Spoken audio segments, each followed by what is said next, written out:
बोलो श्री प्राणनाथ प्यारे की जय। बोलो श्री सतगुरु महाराज की जय। पन्ना धाम की जय। सर्व सुंदर साथ की जय। आप सभी सुंदर साथ जी के धाम हृदय में विराजमान शोभायमान प्राण प्रियतम धाम दुल्हा राज रसिक आपके नूरी कोमल चरणारविंद में कोटान कोट प्रणाम जी।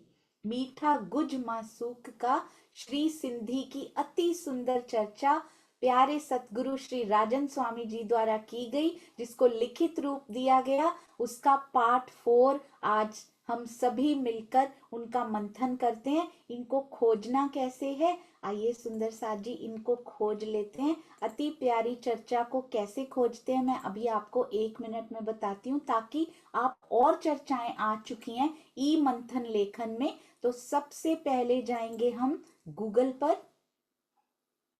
गूगल में जाते ही लिखेंगे श्री प्राणनाथ जी वाणी.com और उसको एंटर करेंगे। सबसे पहला रिजल्ट जो आएगा उस पर क्लिक करेंगे।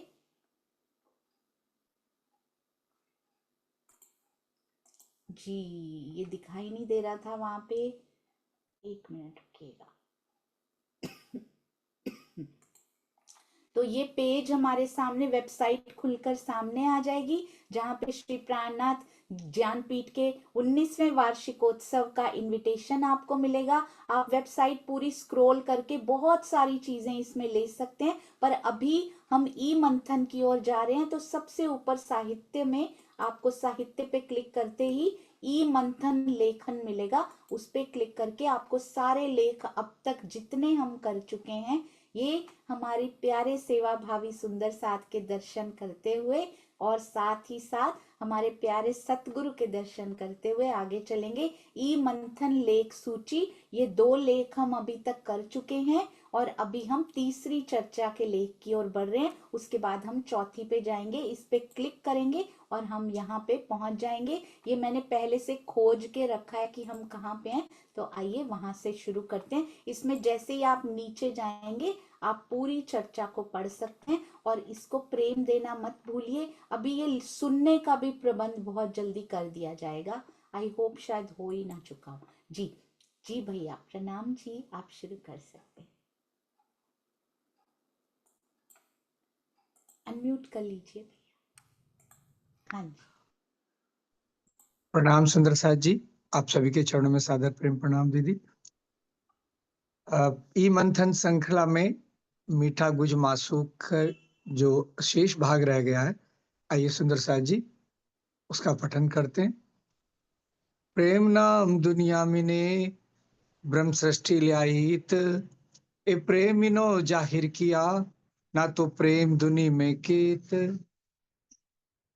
सिंधी की वाणी आपको एक वास्तविक प्रेमी बना रही है, जो किसी भी तरह के अहंकार से परे हो, जो अपने प्रेम का सौदा करना न जानता हो, अपने प्रेम का बखान ना करे, अपनी प्रेम लक्षणा भक्ति का बखान ना करे, संसार में प्रतिष्ठा की कामना न करता हो। यदि हम अपने प्रेम का बखान करके सुंदर साथ पर रौब जमाते हैं कि मेरे जैसा कोई चितवनी करने वाला नहीं, मेरे जैसा कोई प्रेम करने वाला नहीं, तो उन सब की श्रद्धा तो हमारे प्रति बढ़ जाएगी।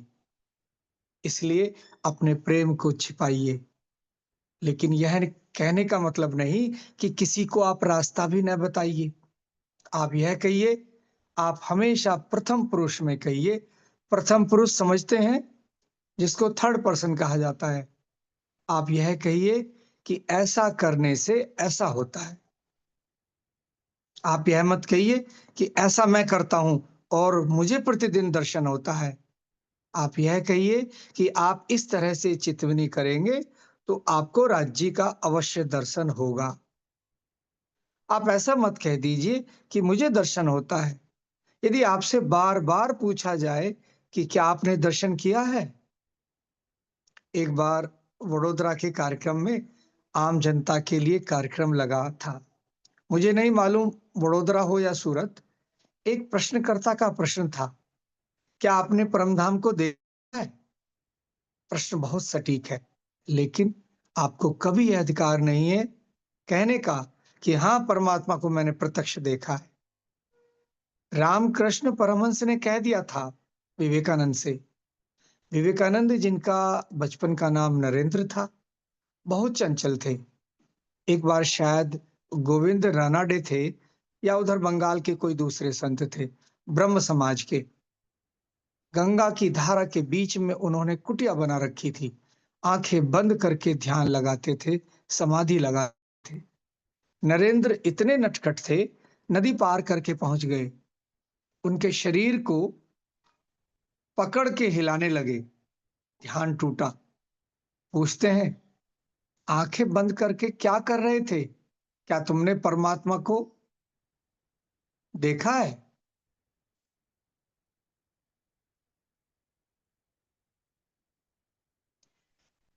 देखना हो तो बताओ, नहीं तो यह सब आंखें बंद करके नाटक करना बंद करो। कितना वो नटखट है, लेकिन उसके अंदर एक प्यास है। रामकृष्ण परमहंस के पास वही नरेंद्र जाता है। रामकृष्ण परमहंस से भी वैसे ही प्रश्न पूछता है।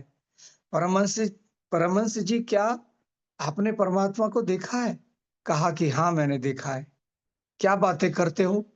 कहा कि हाँ, मैं बातें करता हूँ। रामकृष्ण परमहंस के शब्दों में अहंकार नहीं है, क्योंकि वह एक जिज्ञासु पूछ रहा है। और हम बिना पूछे अपनी महिमा के लिए ढोल पीटेंगे तो यहाँ गुनाह लगेगा, क्योंकि जो सुनने का अधिकारी नहीं है, उसके सामने हम प्रेम का सौदा करते हैं। सुनने वालों को भी यह सोचना चाहिए कि यदि कोई व्यक्ति बार बार आम की मिठास का वर्णन करता है, तो 3 स्थितियां हो सकती हैं। या तो उसने आम को खा लिया है, या आम को हाथ में ले लिया है खाने के लिए, या उसकी थाली में आम पहुंच चुका है। तभी वह बार बार आम की मिठास का वर्णन कर रहा है, अन्यथा नहीं करेगा। आप इस तरह के दृष्टांत से किसी को शांत कर सकते हैं, लेकिन सभा के बीच में अपना प्रभाव बढ़ाने के निमित्त कभी भी यह गुनाह अपने ऊपर लेना नहीं चाहिए, क्योंकि आप कौन हैं? उसके अंग हैं, उसके ही स्वरूप हैं। स्वलीला अद्वैत में आप किसी भी तरह से अपना अस्तित्व खड़ा करेंगे तो प्रेम के ऊपर कुठाराघात होता है। इस गुनाह से हमें बचना है। जैसे कि संसार की सतियों ने यह करके दिखाया है। उन्होंने अपने प्रेम का कभी सौदा नहीं किया, अपने प्रेम पर कभी दाग नहीं लगने दिया। उनके लिए उनका प्रेम ही उनके जीवन से कीमती रहा है। आज के रिश्ते तो स्वार्थ पर आधारित होते हैं। आप पश्चिमी दुनिया में देखिए, आज विवाह हुआ, हो सकता है 1 महीने के बाद तलाक भी हो जाए। भारतीय संस्कृति साथ जीने मरने में विश्वास करती है। हम तो परम धाम की प्रेम की रीति पर चलने वाले थे, हैं और रहेंगे। लेकिन यह प्रकरण हमारे सामने प्रश्न खड़ा करता है कि हमने प्रेम की रीत को किस तरह से निभाया है। हमसे जो गुनाह हुआ है, वह गुनाह अमिट है। आगे की चौपाइयों में हम सुनेंगे, लेकिन सुंदर साथ जी, ये जो पैराग्राफ अभी पढ़ा गया, इसमें बहुत गहरी बात बताई गई है। आप सुंदर साथ जी के जो हृदय के भाव हों, सोनिया दीदी, आप ले सकते हैं कि स्वामी जी किस गुनाह की बात कर रहे हैं, किस प्रकार से क्या छुपाना है और क्या प्रकट करना है। प्रेम प्रणाम जी। प्रणाम जी अनीता दीदी, प्रणाम जी। प्रेम प्रणाम दीदी, प्रेम प्रणाम सुंदर साथ जी। बहुत ही प्यारी चर्चा स्वामी जी की। इसमें जो हमारा प्रेम है धाम धनी के प्रति, अगर हम उसको महसूस करते हैं दिल से और हमें थोड़ा सा एहसास भी अपने धनी का होता है, तो उसका कोई ढिंढोरा नहीं पीटना। कोई अगर हम उसका बखान करते हैं तो इसको स्वामी जी ने इसमें सौदा करना कहा है कि हम तो फिर अपने प्रेम का सौदा करते हैं। और उस दृष्टांत के माध्यम से समझाया कि जो जिज्ञासु है, यदि हम धनी को जान गए हैं या हमें कुछ एहसास भी हुआ है, तो जो जिज्ञासु है उसको तो बता सकते हैं। लेकिन ऐसे नहीं कि अपनी प्रतिष्ठा बढ़ाने के लिए सबके बीच में कि मुझे तो दर्शन होते हैं, मुझे तो मिलते हैं, मैं तो देखती हूँ, प्रतिष्ठा के लिए नहीं। कोई जिज्ञासु है, इसमें जो बताया है कि मैं करती हूँ, मुझे मिलते हैं, मैंने देखा है, ये नहीं, ये कह सकते हैं कि आप ऐसा करो, आपको ऐसा करना चाहिए, आपको चितवनी करनी चाहिए, ध्यान करना चाहिए। तो ये इसमें प्रेम को कलंकित करने वाली बात है। अगर हम प्रियतम को का महसूस करके, ध्यान करके, उनको प्राप्त करके और उसका जगह-जगह बखान करते हैं, तो वो प्रतिष्ठा के लिए है, वो हमारा अपने अंदर अगर हमको मिल चुके हैं या कुछ उस राह पे चले तो उसको हम अपने अंदर ही रखें और उसका ज़्यादा ढिंढोरा ना पीटें। प्रणाम दीदी, मुझे इतना समझ में आया है। प्रणाम जी, बहुत सुंदर, अति सुंदर स्वामी जी ने बड़ी प्यारी बातें कही हैं। और मुझे ऐसा लगता है जिसको मिल चुके होते हैं ना, वो ढिंडोरा पीट ही नहीं सकता। जिसकी साक्षात उदाहरण हमारे स्वामी जी सामने खड़े हैं, उस दिन भी वो आए तो उन्होंने यही कहा कि मेरे बारे में कुछ नहीं कहना बिल्कुल भी, मेरी महिमा नहीं उनकी महिमा गाइए, मेरा महिमा मंडन करना ही नहीं है। तो धनियानी ये सहन ही नहीं कर सकती सुंदर सा जी कि उसका महिमा मंडन किया जाए, उसके प्रियतम का होना चाहिए। बहुत सुंदर जी। प्रवीण भाई जी। प्रणाम जी दीदी, प्रणाम जी। सब सुंदर साहब के चरणों में, दुष्यंत भाई के चरणों में, क्योंकि ये पढ़ रहे और इतना आनंद दिला रहे। प्रणाम जी। प्रेम आज की जो है स्वामी जी की मीठा गुड जो चर्चा के लिए हो रहा है, इसमें प्रेम के बारे में ही बताया है कि प्रेम चितवणी में आप बैठोगे या अपने धनी के प्रति जो प्रेम आया है, तो वो प्रेम किसी को बोलने की जरूरत नहीं है। चितवणी में आप बैठ के जो भी आनंद ले रहे हैं, तो वो आनंद को किसी के सामने दर्शाने की, ढोल नगाड़ा पीटने की जरूरत नहीं है। और सुंदर बताया कि सामने वाला जो उदाहरण देके स्वामी विवेकानंद और परमहंस का उदाहरण दिया कि सामने वाली व्यक्ति भी ऐसा है, सुनने वाली जिज्ञासु है, तभी बताना चाहिए। क्योंकि जब तक सामने वाले में कुछ नहीं है तो अपने को कुछ हुआ तो वो बताएंगे तो वहां निरर्थक है। जैसे कि धनी देवचंद्र जी जब चर्चा सुन के वो देखा उसने कि कृष्ण जी का दर्शन हो गया, सब कुछ हो गया, तो सीधा गागजी भाई को बता दिया, दूसरे किसी को नहीं बताया। वो डंडोरा नहीं पीटा, मगर वो स्वामी जी ने यहाँ लिखा है कि सामने वाली व्यक्ति जानने की उत्सुक थी तो उसको ही बताना चाहिए। तो ऐसे ही ये स्वामी जी ने बहुत सटीक एग्जाम्पल दिया है। और इससे पता चलता है कि प्रेम यदि थोड़ा भी आ गया तो किसी को बोलने की जरूरत नहीं है। जो अपने सामने वाला भी ऐसा सह बरोबरी है तो उसको बता सकते हैं। बहुत ही सुंदर चर्चा। प्रणाम जी दीदी, प्रणाम। प्रणाम जी। क्योंकि सतगुरु देख सकते हैं कि पात्र कौन है, हम नहीं देख सकते। और हम तो खुद ही अभी पात्र बन रहे हैं सुंदर सा जी। हमारी स्टेज तो अभी बहुत ही नीचे है जी। दिलू जी प्रणाम जी।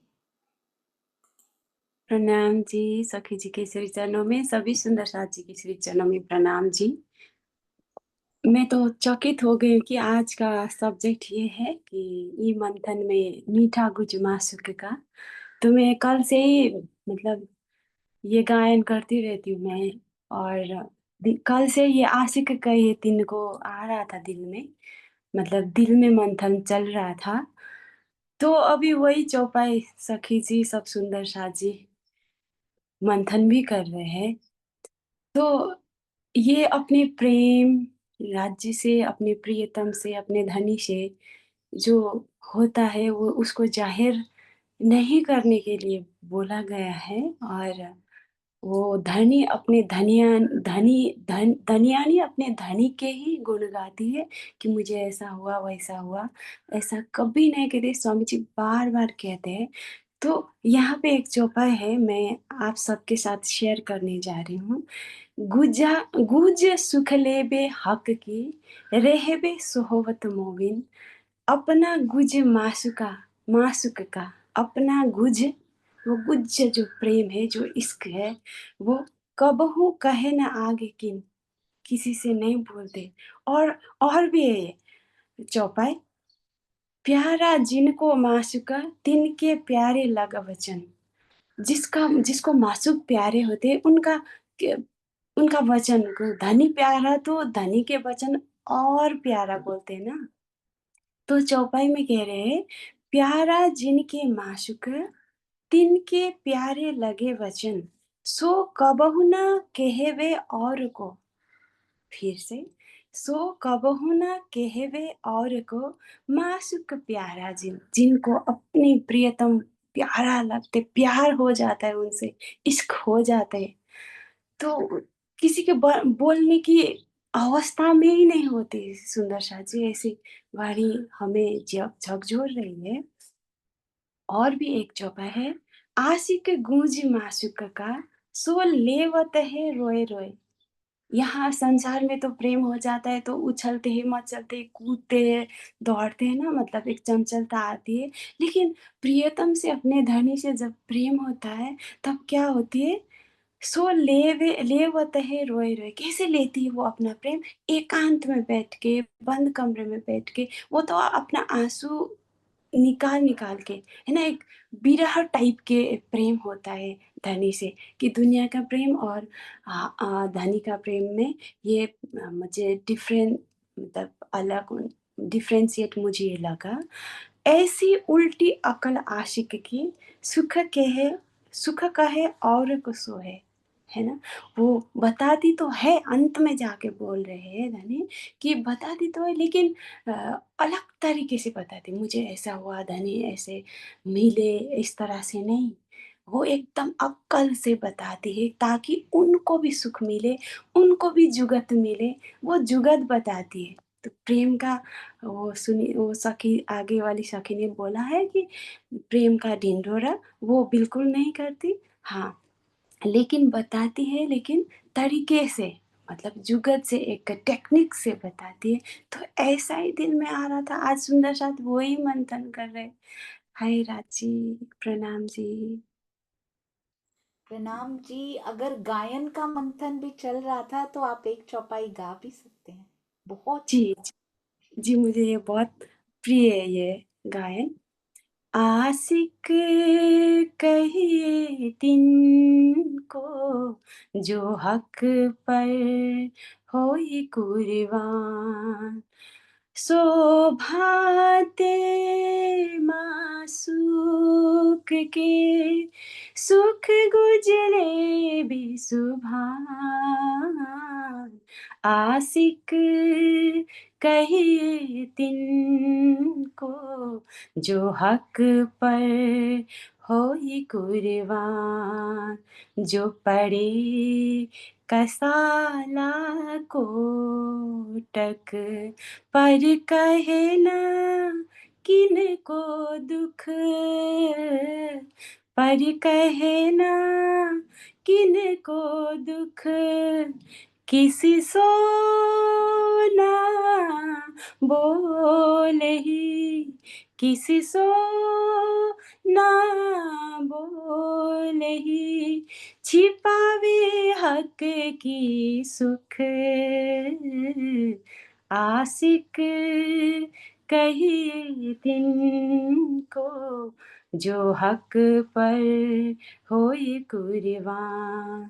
सुंदर सा जी। और एक चौपा बहुत प्रिय है, गुज सुख ले बिहाक की, रहबे सोवत मोबिन, अपना गुज माँ सुख का, अपना गुज माँ सुख का, कब हो कहे आगे किन। आशिक कहिए तिनको, जो हक पर होई कुर्बान। प्रणाम जी। प्रणाम जी। बहुत सुंदर, अति अति सुंदर। ऐसे लगा तान भाई तान मिलावत, और ऐसे लगा पिया का जिक्र, जैसे पिया यही हो, बीच में हो, वो सुन रहे हो, और वैसी ही महफिल लगी हो जैसे निरत की हवेली में निरत भी होता है और साथ ही साथ गायन भी करती हैं सखियां। बिल्कुल सही आपने कहा, जुगत से बताना है सुंदर सा जी, थर्ड पर्सन बन के बात बता जाओ। जैसे हमारे पूज्य स्वामी जी बता जाते हैं कि उन्होंने कहा या तो आम हाथ में आ चुका है या फिर थाली में आ चुका है या स्वाद ले चुका है जो बता रहा है, पर वो बताएगा थर्ड पर्सन करके। ये बहुत ध्यान दीजिएगा। बहुत सुंदर जी भैया। जी दीदी। दीदी बहुत बहुत सुंदर मंथन दिलू जी ने अपने बहुत सुंदर चौपाइयों से भाव रखे, प्रवीण भाई जी ने और अनीता बहन ने बहुत सुंदर रखे। ये इस पे मंथन होना बहुत आवश्यक है, क्योंकि आज के संदर्भ में देखा जाए तो आजकल सुंदर साथ भ्रमित हो सकते हैं। कई जगह से ऐसी आवाज सुनने को आती है कि किन्हीं में साक्षात इंद्रावती जी या महामती जी प्रकट हो गए हैं और वो वहां पे सुंदर साथ जी की आस्था जुड़ जाती है। तो ये बहुत जरूरी है इस बात में मंथन होना। और स्वामी जी ने अप्रत्यक्ष रूप से, इनडायरेक्ट रूप से बता दिया इस प्रश्न का उत्तर, जो सुंदर साथ जी ने सीधा कहा था क्या आपने देखा है, तो उन्होंने बिल्कुल वो आम का उदाहरण दे दिया कि जो इतना सुंदर आम का वर्णन कर रहा हो तो आप मान लीजिए कि या तो आम वो चख लिया है या हाथ में है या थाली में है। तो अप्रत्यक्ष रूप से उत्तर दे दिया, क्योंकि भविष्य में कोई ऐसे प्रश्न आए तो उनका उत्तर ये है कि स्वामी जी कभी अपने मुख से नहीं बताएंगे, लेकिन इतना इतना मीठा वर्णन वही कर सकता है कि जिनको वो स्वाद लगा हो। अब यहाँ प्रश्न उठता है कि अगर स्वाद लगा है तो बोल क्यों रहे हैं? इसमें इसमें राज्य की इच्छा है, उनको जागनी करनी है, करवानी है।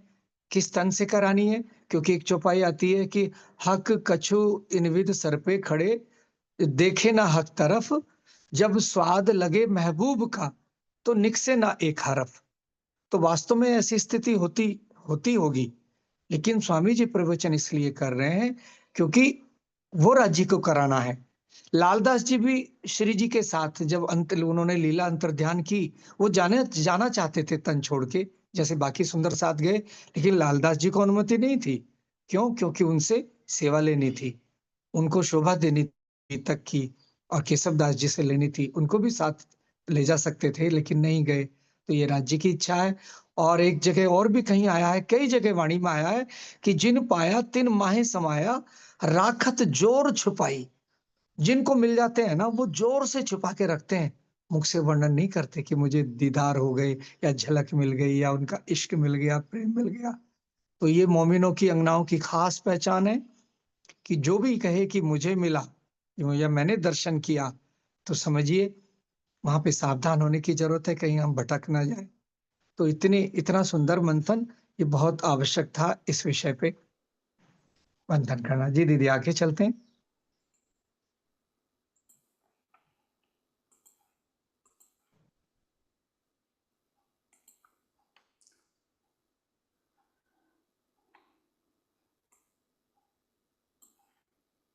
मीठा गुज मासूक का, कहूं आशिक कहे न कोई। आशिक कौन है? जिसके रोम रोम में उसका माशूक बसता है। इसीलिए जो परम धाम की सच्ची आशिक होगी, जैसे कि इंद्रावती जी ने पहले राज्य की खूब हंसी की है। कैसी हंसी? प्रेम की हंसी। कि दुनिया के जो आशिक हैं वो अपने माशूक का जरा भी कष्ट नहीं झेल सकते। राजी, आप ऐसे आशिक हो कि हम रो रो कर कह रहे हैं कि हमें परम धाम का प्रेम दे दीजिए, और आपको दया नहीं आती, हमारे ऊपर तरसते नहीं, हमारे साथ बातें नहीं करते, हमको दर्शन नहीं देते, कभी हुक्म का विवरण देकर। जब हमारे तन आप ही हैं, तो हमारे ऊपर दोष क्यों लगाया जा रहा है कि माया में फंसी हैं? जैसा आप दिखला रहे हैं वैसा हम देख रही हैं। जैसे प्रेरणा आप हमारी परात्म में कर रहे हैं वैसे हम करते जा रहे हैं। इस प्रकार से यह प्रिय प्रियतम की, आशिक और मासूक की प्रेम भरी जो नोक झोंक है, वही इस सिंधी वाणी का मुख्य उद्देश्य है। अपने परिवारों में भी देखा होगा आपने, बचपन में दो भाई बहन होते हैं या दो सगे भाई होते हैं, दो मित्र होते हैं, क्या करते हैं? खूब नोक झोंक होती है। एक दूसरे को पटकते हैं, चांटा भी मार देते हैं, लेकिन उसमें भी एक प्रेम छिपा होता है। जहां बंदरों के झुंड हो, वहां उनके बच्चे कैसी क्रीड़ा करते हैं देखते हैं ना। एक बच्चा दूसरे बच्चे को पटकेगा, कैसी अटखेलियां करते हैं, जैसे इंसान के बच्चे करते हैं। उन सामान्य जीवों में भी एक मिठास है। बंदर का बच्चा छोटा, जो 3-4 महीने का हो, ऐसे कौतूहल करेगा, आप उसकी प्रेम भरी क्रीड़ा देखकर हंसते-हंसते लोटपोट हो जाएंगे। यही सिंधी वाणी का रस है। सिंधी वाणी के एक-एक शब्द में प्रेम का ऐसा सागर भरा है, जिसकी एक बूंद भी हमारे जीवन में आ जाए, तो हमारा जीवन कृत्य-कृत्य हो जाएगा। इसमें ज्ञान की कोई भाषा नहीं है। ज्ञान से कुछ नहीं समझाया गया है। यह समझाया गया है मूल संबंध के द्वारा हमें स्वलीला अद्वैत की वास्तविक पहचान दी जा रही है कि इश्क मांगू तो भी गुनाह और खुद ही ए भी गुनाह होए। अब सुंदर साथ जी, ये बड़ी विकट परिस्थिति है। अब इसमें क्या, ऐसी परिस्थिति में क्या करे अंगना? थोड़ा आगे चलते हैं। यदि मैं आपसे प्रेम मांगती हूं, तो स्वलीला अद्वैत में मांगना कहां से आ गया? कौन किससे मांगेगा? कौन किसको दंड देगा? वैसे सिंधी घुमा फिराकर हमें स्वलीला अद्वैत की तरफ ले जा रही हैं, हमें मार्फत की तरफ ले जाने के लिए प्रेरित कर रही हैं कि हम शरीयत और तरीकत को देखें भी ही नहीं, हकीकत से तेजी से छलांग लगाएं और मार्फत का दरवाजा खोल लें। वैसे सिंधी के कथनों का केवल शाब्दिक अर्थ जब लगाया जाता है, तो सुंदर साथ कहीं ना कहीं भ्रम का शिकार होता है और जो सिंधी का वास्तविक आशय है, उससे विमुख हो जाता है। मैंने पहले ही कहा, सिंधी वाणी हमारे लिए मार्फत का दरवाजा देती है, प्रेम की ऐसी मिठास भर देती है, जिसमें ऐसा लगता है कि हम अपने होठों को हमेशा के लिए सिल दें, ताकि कभी जुबान से कोई शब्द ना निकले कि राजी, आपने माया के संसार में हमें लाकर हमें दुख दिखाया है, दुख दिया है और हमें आप छोड़कर अदृश्य हो गए हो। प्रेम की मिठास में खूब झगड़ा है। इंद्रावती जी धामधनी को सिंधी भाषा में क्या कहती हैं? कहीं प्रियम कहती हैं, कहीं वाला कहती हैं। जितनी नोक झोंक घर की चार दीवारी में हो सकती है, सब कुछ कह देती हैं। अंत में कहती हैं, हमसे गुनाह हुआ है धामधनी, हमने आपके स्वरूप को पहचाना नहीं। सागर श्रृंगार को चिंतन करने के पश्चात भी हमसे गुनाह होते रहे हैं। यदि सिंधी वाणी को हमने समझ लिया, तो याद रखिए, हमने एक बहुत बड़ी बाजी जीत ली है। यदि सिंधी के अनुसार हमारा आचरण हो जाए, तो हम कभी भी राज्य से हाथ जोड़कर न भीख मांगेंगे, न राज्य पर दोषारोपण करेंगे। हम समर्पण की पराकाष्ठा में पहुंच जाएंगे। प्रेम आपका ही है, तभी तो कहा है, इश्क मांगू तो भी गुनाह। किरंतन में क्या कहा है? इश्क दीजे मोहे अपना, मोहे आए ही सो मुदा। इन विध देने ईमान, उपजावने इश्क, सो इश्क बिना ना पाइए, ए जो नूर तजल्ला हक। जी दीदी, अगर कुछ लेना चाहेंगे भाव, तो आप ले सकते हैं, चाहे तो आगे बढ़े, जैसी आज्ञा। बिना प्रेम के राज्य मिलते नहीं है, स्पष्ट कह दिया है। मासूक हंस के तब मिले जब हके दिया इश्क। इसलिए बार बार पूरी वाणी में इश्क की मांग की जा रही है कि राजी, मुझे इस ब्रह्मांड का खुदा भी ना बनाइए, कुछ नहीं चाहिए, केवल अपना प्रेम दीजिए। इंद्रावती जी कहती हैं, यदि मैं मांगती हूं कि इश्क दीजिए, तो गुनाह लग रहा है। हम किस पर गुनाह लगा रहे हैं? निस्बत की हकीकत पर, निस्बत की मार्फत पर, सर्वशक्तिमान राज्य पर, कि हम राज्य से दूसरे हैं, तब तो मांग रहे हैं। इसका तात्पर्य यह है कि हमारी भावना में संशय रह गया है कि राज्य हमें दे नहीं रहे हैं, मांगने से कुछ दे देंगे। यदि लहर को यह पता चल जाए कि मेरा मूल स्वरूप तो अनंत सागर है, ये लहर यदि सागर से जल मांगे, तो प्रश्न तो खड़ा होगा। हमारे मूल तन इश्क के हैं और हम कह रहे हैं कि राज जी हमें आप इश्क नहीं दे रहे हो। सब अंग हमारे हक हाथ में, इश्क मांगे रोए रोए। सब अंग हमारे बांध के, हक आप करे हंसी सोए। सुंदर साथ जी, दीदी मैं यहाँ पे रुकना चाह रहा हूं, मेरे से आगे नहीं बढ़ा जा रहा। ये जो चौपाई है, अगर ये चौपाई हृदय में आ गई, केवल एक चौपाई, वाणी तो कहती है एक शब्द भी अगर हृदय में उतर गया तो हमारी आत्मा जागृत हो सकती है। मैं कहता हूं कि जो पात्र हैं वो एक शब्द से उनकी आत्मा जागृत हो सकती है। अगर एक चौपाई भी हृदय में उतर जाए और जागृति हो जाए तो ये बहुत बड़ी बात है, क्योंकि ये बहुत पिछला बैच है, लास्ट बैच है, पिछले सुंदर साथ हैं। और यहाँ पे माया का इतना प्रभाव है विकट, और माया का भी बल बढ़ गया है। तो पूरी वाणी पढ़ के नहीं जागृत हो रहे हैं। अगर एक जिन सुंदर साथ के हृदय में एक चौपाई बैठ जाए और वो जागृत हो जाए तो बहुत बड़ी बात है, महान बात है। तो ये चौपाई अगर समझ में आ जाती है तो सारा खेल समझ में आ जाता है, सारे प्रश्न खत्म हो जाएंगे, सारा झगड़ा मिट जाएगा, सारे भेदभाव मिट जाएंगे। सब अंग हमारे हक हाथ में।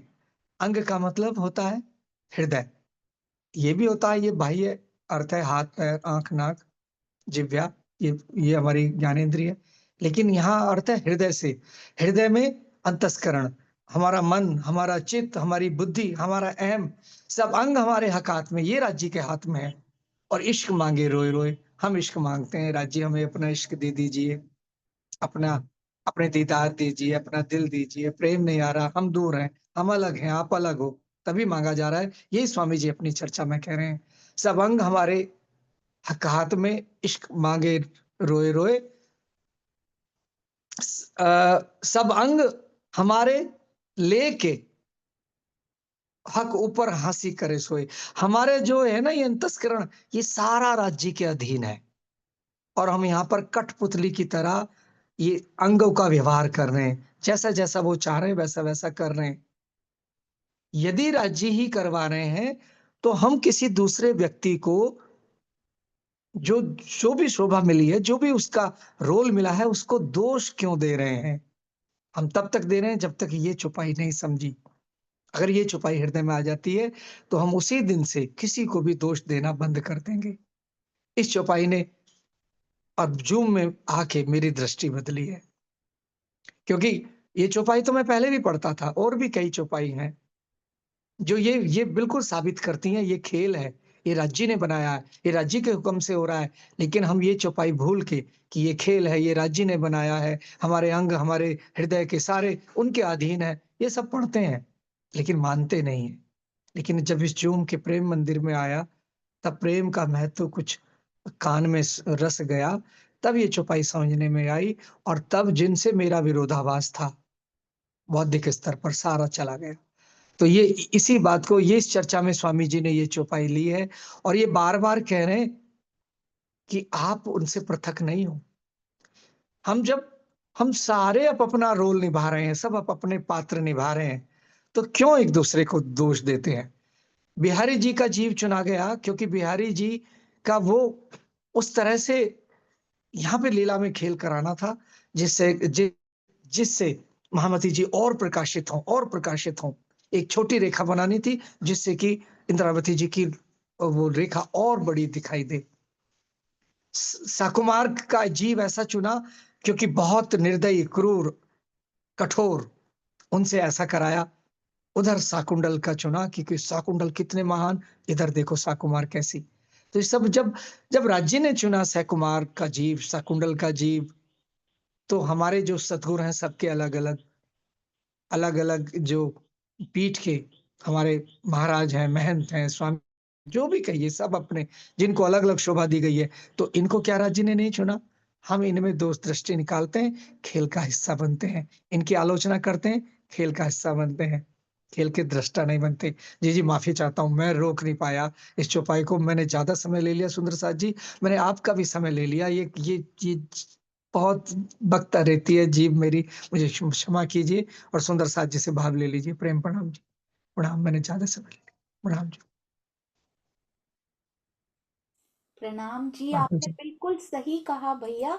अपने सतगुरु के लिए मिहिर राज जी ने कब तलवार उठाई थी? जब उन्होंने सब सतगुरुओं का सम्मान किया था। उन्होंने ऐसा कभी नहीं किया कि अपने सतगुरु की आन पे आई तो तलवार उठा ली और बाकी सब जिनके भी जो जिनके भाव जिनके प्रति हैं उनकी वो निंदा करते रहे। ऐसा कभी नहीं देखा गया। अपने सतगुरु की आन शान बान पे आए तलवार उठाते वही अच्छे लगते हैं जिन्होंने कभी किसी की निंदा ना की हो। सुंदर सा जी, इसीलिए समाज में जिसको जो सेवा मिली है, हम निंदा करने वाले क्या हम उस लेवल पे हैं कि हम निंदा कर पाए? क्या हमने उनके बराबर भी कुछ ऐसे काम कर लिए हैं कि हम उनकी निंदा कर पाए? नहीं सुंदर सा जी, वी शुड एप्रिशिएट एवरीवन। कोई जागने के प्रयास में इतना सा एक कदम भी आगे बढ़ाता है ना, तो हमें प्रशंसा करनी। गुण क्यों गाने हैं? उनको तो कुछ नहीं मिलेगा उससे शायद, पर मेरा हृदय कोमल जरूर हो जाएगा मेरे सुंदर साथ के गुण गाने से। पिया के और करीब हम हो जाएंगे। और स्वामी जी ने एक बात बहुत सुंदर कही यहाँ पे, लहर सागर से मांगे मुझे पानी क्यों नहीं देते? लहर को इसका मतलब अपने अंदर के जल का पता ही नहीं है कि मेरे अंदर जल समाया हुआ है, अभी भी पानी मांग रही है, अभी भी जल मांग रही है। इसका मतलब ना तो उसने सागर को पहचाना, ना उसने अपने स्वरूप को पहचाना। यदि वो पहचान गई होती कि मैं लहर हूँ, सागर में मिलती हूँ, सागर से उठती हूँ, सागर में मिलती हूँ, मैं भरी हुई हूँ, उस नेह के जल से मैं भरी हुई हूँ। प्रणाम जी प्रवीण भाई जी। प्रणाम दीदी। बस मेरा मन का भाव था, आपने बता दिया। एक ही लाइन में बोलने वाला था, वो आपने बोल दिया कि स्वामी जी ने बताया कि हम कौन है। हम तो प्रेम राज्य के अंग है। हम राज्य के अंग है, प्रेम के अंग है, और हम प्रेम मांग रहे हैं राज्य से। जैसे लहरें सागर से मांग रही कि मेरे को जल दे दो, पानी दे दो। सागर तो है, सागर की तो वो लहरें है। बस यही यही है। बस यही सेंटेंस बोलने वाला था, आपने बता दिया। मेरा भाव आ गया आपके बोले इसमें। प्रणाम जी दीदी। बहुत सुंदर। और कभी ऐसे देखा है भाई हमने कि एक एक लहर की शिकायत सागर से दूसरी लहर कर रही हो कि उसमें तो ज्यादा पानी निकला और मैं बारीक सी लहर निकल आई, मेरी तो बारीक सी धार आई जब मैं ऊपर उठी, और वो इतनी मोटी लहर आई और वो टेढ़ी गई, मैं आड़ी गई। वो इधर सेवा की, उसने उधर। कभी कभी लहरों को एक दूसरे की शिकायतों के लहजे में देखा है सुंदर सा जी हमने? नहीं, लहरें हमेशा अप्रिशिएट करती हैं। लहरें हमेशा दूसरी लहरों को देखकर खुश होती हैं। लहरें हमेशा ऊपर उठती हैं तो कभी भूलती नहीं है कि मैं सागर में से ही ऊपर उठी हूँ और सागर में ही मुझे मिल जाना है। इन अटखेलियां करती हुई लहरों में स्वयं को पहचानना है। सुंदर सा जी, प्रीत को बहुत सारा प्यार। प्रणाम जी शांता जी, प्रणाम जी। प्रणाम जी दीदी, प्रणाम जी सुंदर साथ जी। दीदी एक एक बात और स्वामी जी ने लिखी जो बहुत ही सुंदर है। कहते हैं कि अगर हम मांगते हैं धनी से तो हम ये संशय कर रहे हैं कि वो हमें नहीं दे रहे हैं, पर वो तो हमें पल पल दे रहे हैं। हम ये हमारे ऊपर है, हमारी दृष्टि इस तरफ जाती नहीं कि धनी हमें दे रहे हैं। हम दुख हो या सुख हो हर परिस्थिति में सुंदर साथ जी वो दे रहे हैं। हम रियलाइज कर नहीं रहे हैं। हर हर परिस्थिति में हमारे लिए उन्होंने कुछ बेस्ट छुपा के रखा हुआ है। प्रणाम जी। हाँ जी, बिल्कुल सही कहा आपने।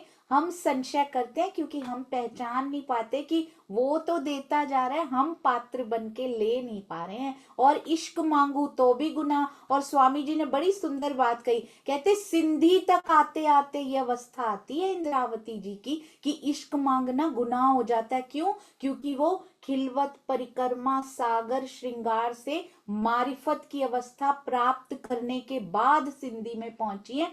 अब इश्क मांगना गुनाह है। जब एकाकार हो गए तब कौन किससे मांगे? अभी भी मांग रहे हैं तो गुनाह है। किरंतन में कहते मांग रही हैं तब गुनाह नहीं है। पूरे किरंतन में स्वामी जी ने चौपाई भी लिखी, वहां कहती इश्क के बिना मेरा गुजारा ही नहीं होता। वहां आराम से खुल के मांग रही हैं, तब तक कोई गुनाह नहीं लगता। जब तक अलग मान रहे हैं ना, तब तक मांगना गुनाह नहीं है। जब एक हो जाने की ओर बढ़ चुके हैं तब मांगना गुनाह हो जाता है, जब हमें पता चल चुका है। ये बहुत सुंदर बात कही सुनीता दीदी। प्रणाम जी। प्रणाम जी दीदी, प्रणाम जी सुंदर साथ जी। सिंधी की जो ये अभी जो स्वामी जी की जो चर्चा है, इतनी प्यारी चर्चा है। मतलब इतना बढ़िया इसमें स्वामी जी ने कहा कि जो दुनिया के आशिक हैं, वो अपने मासूक का एक बिल्कुल भी कष्ट सहन नहीं करते हैं। और हम, इंद्रावती सखी कह रही कि हम रो रो के आपसे इश्क मांग रहे हैं, तो भी आप नहीं सुन रहे हैं। लेकिन इसमें कह दिया, इंद्रावती सखी कह रही कि हमें गुनाह लग रहा है। क्या गुनाह लग रहा है? कि हम सागर सिंगार का चिंतन करने के बाद भी नहीं पहचान पा रहे हैं आपके इश्क को। लेकिन सिंधी हमें सिखाती है कि हमें इश्क मांगना भी गुनाह बता दिया। क्यों गुनाह बताया? कि हमें उसने जो निस्बत है हमारी धनी के साथ, हम उसकी पहचान नहीं कर पाए। और इसमें स्वामी जी कह रहे कि सिंधी ही है जो हमें अपनी निस्बत की, अपने प्रेम की, अपने आशिक की, अपने मासूक की जो पहचान करवाती है। तो सिंधी पे इस चर्चा में इतना स्वामी जी ने जोर दिया है कि एक सिंधी है जो बताती है कि हमें, अगर हम द्वैत हैं तो हम मांगेंगे ना किसी से।